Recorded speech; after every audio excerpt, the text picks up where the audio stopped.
Hey kids, this is Ivan. How you doing?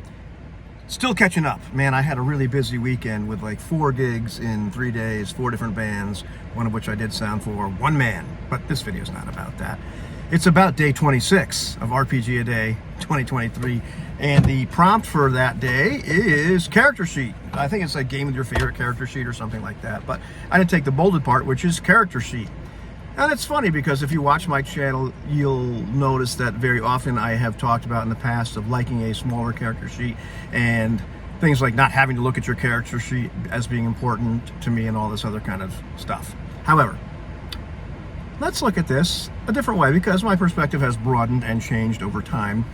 You know, character sheets, they're so cool. Like, I wish sometimes I had a character sheet for me in real life so I could look down and say, what am I good at? What am I not good at? What should I be doing? What should I be focusing on? What is my life focused on? Because very often that's what those character sheets tell us.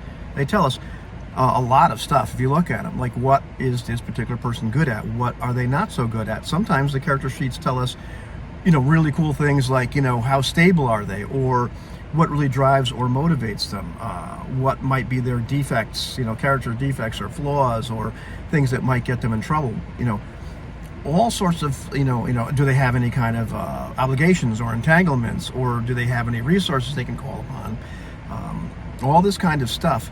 And this gives us a good picture of the character, who they are, what their capabilities are, but also depending on the RPG in question, what's actually on the character sheet gives us a prompt of what this game is going to be focusing on.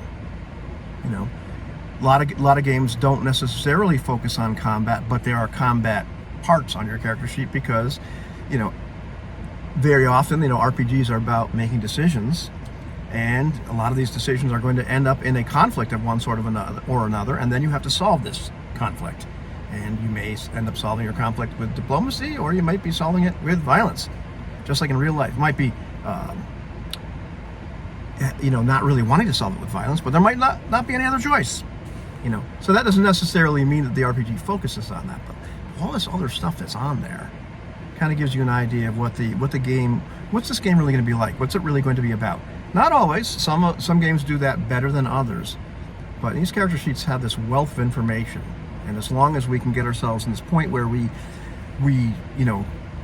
figure out what the characters, like, kind of have a lot of that stuff in our head and are able to translate it into normal think, then it's pretty cool. Then you don't have to be staring at your character sheet all the time. But it's a great window or prompt or cheat sheet, if you will, into who that character is and what they're all about.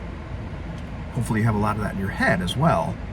But this is a good thing to remind you, what should we be doing in this game? Or at least, what is this character like and what might they do? This, gives you a lot of information too about, what would so-and-so do? Well, this gives you a hint. Anyhow, that's the end. I'm going to try to catch up today.